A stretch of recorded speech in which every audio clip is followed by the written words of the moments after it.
Everybody at the NBA Combine spoke with the media, and you get to see a lot about who players are, how they think, how they're going to operate once they get to the NBA, personality wise. And it's fun to see for everyone individually. It's even more fun to see for guys who are at the Combine with some teammates.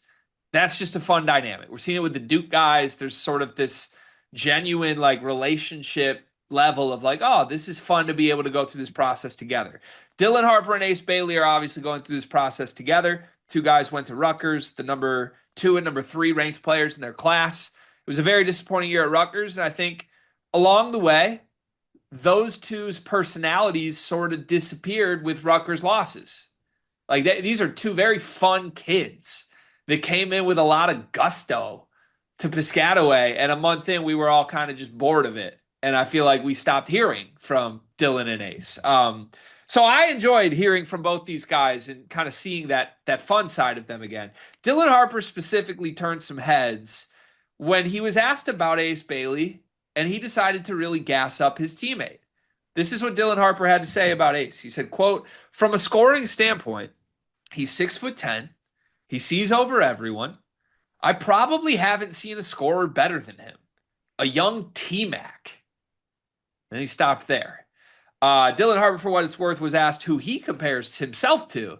And he said probably James Harden, Cade Cunningham, Shea Gilgeous-Alexander. So we've got the MVP and a young T-Mac who paired themselves in Piscataway last year en route to, what was it, a 16 and 17 season in the Big Ten? Something like that. Excuse me, 15 and 17 for T-Mac and SGA. Do you like this from Dylan Harper? Now I would like to know what T-Mac and SGA would do next to Jordan Durkak and Zach Martini. It'd be fun. It'd be fun to see. I do think there are some similarities though. I think T-Mac was an electric athlete, and also like a one of the during his prime, one of the best scorers that we've seen in the NBA, like in NBA history. Like that prime where he won. I think he won like three straight MVP. I think no, actually, no, I'm sorry. He didn't. He never actually won it, but he was like, did he win MVP ever or no? Do you just go from he won 3 straight MVPs to wait, he didn't win one? Yeah, I misread it. My apologies. But like he was a first team All NBA player. I guess in that stretch where like I think he was like 23, something like that in Orlando, and he was just like 32 a game with like 7 rebounds and 4 assists. It was incredible. And if it wasn't for injuries, I think he obviously would have lasted a lot longer. But um I think that T-Mac was one of the more underrated, better scorers that people don't always bring up. Yeah, I think that's totally fair. Why is Ace Bailey being compared to him?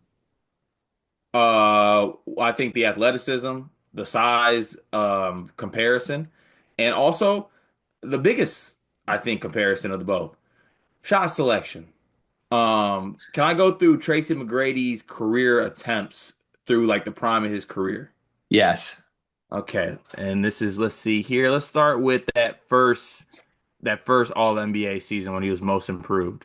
23 shots a game, 21 shots a game, 24 shots a game, 23 shots a game, 21 shots a game, 21 shots a game, 20 shots a game, 21 shots a game.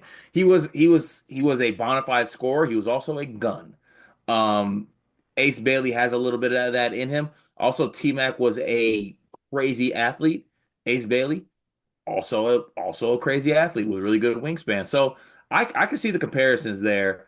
Um, Also good rebounders too. I don't think Ace Bailey will ever be the passer that T-Mac was. Like T-Mac was, I think I see Ace Bailey as like a non-passer. Uh, I'm sorry, yeah, Ace Bailey is a non-passer. T-Mac could pass a little bit. This video is presented by Underdog Fantasy, and they've got a free pick tonight that you're going to want to take advantage of. Anthony Edwards to score over 0.5 points. Ant scores every single playoff game, as far as I know. Card, has he ever not scored? Not since I've been alive, and that's 32 years for those wondering out there. That pick sounds extremely free. Promo code SLEEPERS as a first time depositor at Underdog Fantasy. You can get up to $1,000 in bonus bets and a free pick. This is the shortest ad read we've ever done. You're welcome. Back to the video. Okay. I ask again, why are we comparing Ace Bailey to T-Mac? I don't. Six eight, What are we six doing? eight, 6'8" score athletes. So he shoots a lot, and now he's T Mac. Do you have better comps? Yeah, I could certainly come up with some if you need me to. You don't think best case scenario he could be a T-Mac? I don't think that's all that realistic, no. Mm. And I think it's ludicrous to compare a guy who is shooting T-Mac style shot selection in college in 2025 to a guy who was a high school to the pros guy in 2000 or whatever year T Mac was drafted. The fact that Ace Bailey's shot selection compares similarly to someone who played in 2000 is probably not the greatest indicator on Ace Bailey to begin with. My response to this, which I am shocked this is not your response, Dylan Harper is hilarious. He's just number one. You started with he's 6'10". No, he's not. He's 6'7". We found that out 2 days ago. There's pictures of you standing next to Ace yesterday where he's like 2 inches taller than you. He's not 6'10". So let's kill the 6'10 shit. We should just stop that. While we're at it, we should kill the T Mac shit because Ace Bailey's not T Mac. If Ace Bailey was T Mac, Rutgers would have been pretty damn good this year, Card.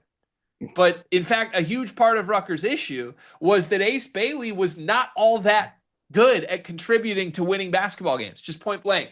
And I understand you hated the supporting cast so much that you're going to say all this. I'll say this to you, Cart. Dylan Harper framed this entire sentence around, well, I've never seen someone that can score like him. Yeah, no shit. When you compare him to Jordan Durcock, he probably looks like T-Mac. But there's other T-Macs out there. There's other Ace Baileys out there. So respectfully, I don't really care what Dylan Harper says here. Listen, I'm not an Ace Bailey hater. I'm not. I think there's risk involved with him. I think it's totally fine to take him as high as third. I think a best case scenario for Ace Bailey probably looks like Paul George, maybe a little bit worse. Paul George is not T-Mac. And there's certainly worst case versions of Ace Bailey that are way worse than that could happen. I'm going to point to something John Hollinger wrote up, by the way. He's getting a lot of shit for this. Hollinger's NBA draft big board has Ace Bailey 12th.